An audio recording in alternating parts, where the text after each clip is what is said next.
Mr. Navarro asked me to come here today, Amelia. It's the big day. The big day? Yeah. I guess we'll be making our presentations, and then he'll decide which one of us will take over as national sales manager. I thought we'd do that tomorrow. Oh, I'm ready to rock. Aren't you, Amelia? Hiya, Walter. Have a seat.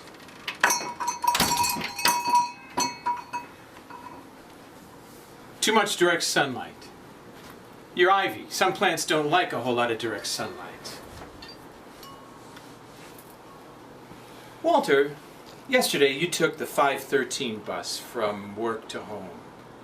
But for some reason, you didn't get off at the usual stop. You stayed on the bus. Why did you stay on the bus, Walter? I fall asleep. Oh, you fall asleep. Some of these guys, they'll fucking walk right into a family's home like they live there. Very fucking ballsy. This one guy I met on death row, I'll call him Henry, because that's his fucking name. So Henry, he tells me how he just happens to find himself into this little 7-year-old cutie's room. Her name was Adelaide. He tells me how in the other room, in the living room, is the mother, and how she's watching TV. Henry tells me that the volume was so loud on the TV that he could hear all of Letterman's jokes. So Henry, he puts his hand over little Adelaide's mouth and he says, "Little girl, if you scream, I will kill your mother." So of course, Adelaide doesn't scream. She doesn't shout. She doesn't say a word. So Henry puts his hand in little Adelaide's hand, and they walk right through the living room behind the mother without making a sound and out the front door. 10 days later, they found her body, or what's left of it. Do you believe in fairy tales, Walter? No. Neither do I. What's the one where, the woodsman, he cuts open the stomach of the wolf and out pops the little girl alive with hardly a scratch on her? Which one is that? Come on, Walter. What's the name of that one? Little Red Riding Hood? Yeah, that's it. You ever seen a 7-year-old girl sodomized almost in half? She looks so small and broken. I saw 20-year-old veterans crying, bawling out their eyes like little babies. I know. I was there. Do you know her? What? I don't know why they keep putting scum like you back on the streets. It just makes us go back out and capture you all over again. See ya, Walter.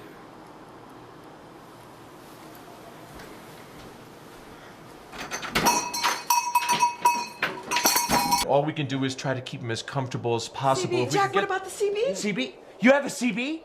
Linda, the man is dying. What do you expect me to do? Jack, you may have lost your faith, but I have not lost mine. Oh no. Linda, no. Linda, do not do this. Of the Father. Be Linda, gone, demons. go into your little prayer Demons, room. be Take gone. your little books with you. I don't care. command Just you stop this. To leave Just his stop body this right now, and Linda. this house. Linda, I am telling you for the last time. The evil Linda, stop spirits this right to come now. out of him. He's mentally insane! The world is not full of magic and evil spirits! It's full of crackpots and lunatics! I'm sorry. I'm sorry, everyone. I'm sorry, okay? I'll take care of this, all right? I promise. Okay. I'm sorry.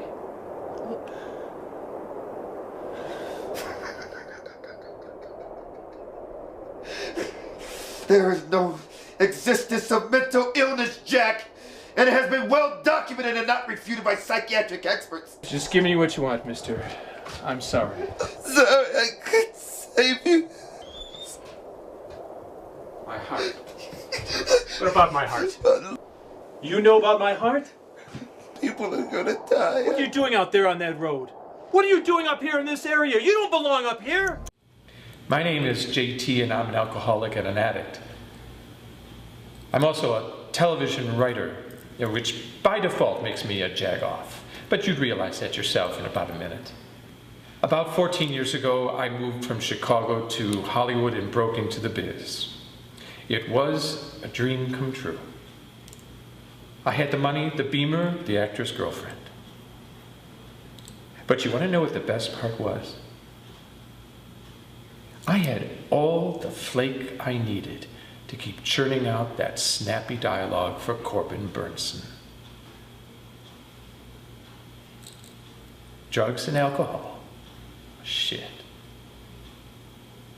That stuff practically comes with your Writers Guild card. Besides which, I was Aaron Sorkin, Faulkner, and Hemingway all rolled into one. Well, things began to fall apart, little by little. Till one day I missed a deadline on a Nash Bridges. Got my ass fired. Didn't work again for 14 months. Unless, of course, you consider fucking up your life to be a full-time job.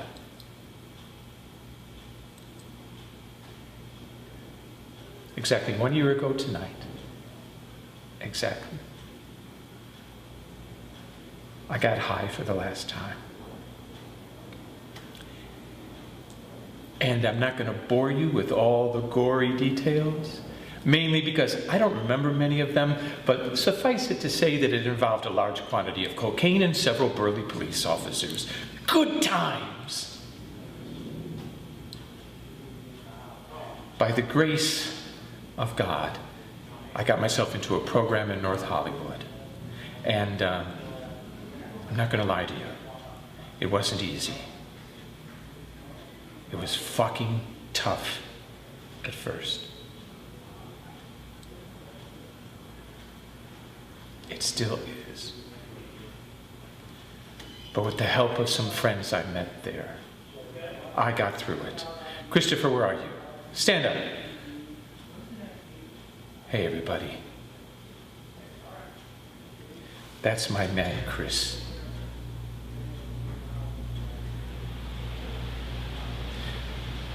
Well, anyway, I just want to take a few moments and talk about taking personal inventory. You have a name and address on the father?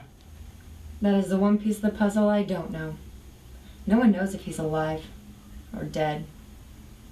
This is more complicated. There's more that lies beneath the still waters. All I know is Milo has put a price on her head for anyone who kills the girl and brings in the bracelet. No questions asked. Well, you know, I can't let that happen. I'm not into playing any don't ask, don't tell games. Especially with criminals. Let me know when you got a 20 in, Garrick. Be careful out there. You no longer have backup. You see that mountain over there? I wonder how long it's been there. Forgive me. You've been out here as long as I have. Silly things preoccupy your thoughts. I've sat out here many times, wondering if this mountain ever wanted to be anything else. This mountain was born one day, and it has stood here ever since. It begrudges itself nothing. It wants only to just be.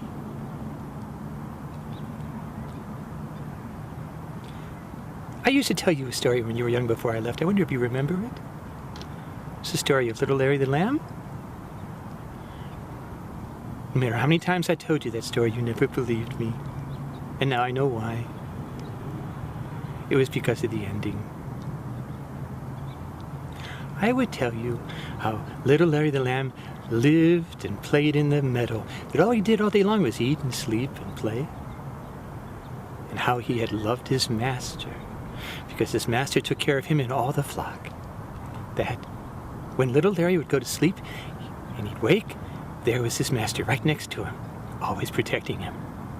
Because, you see, back then, ever-present, always caring, invaluable love, it was not a special thing. It was always there. And I would tell you how little Larry the lamb and his master lived happily ever after in the meadow, the end. At this point, I would tickle you and you always laughed. But you never believed my story, no matter how many times I tried. Because you never believed the ending.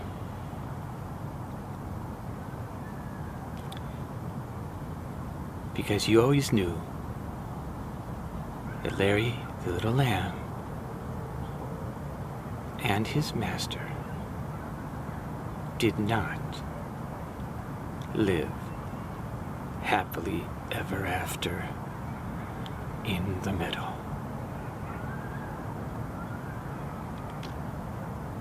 Didn't you?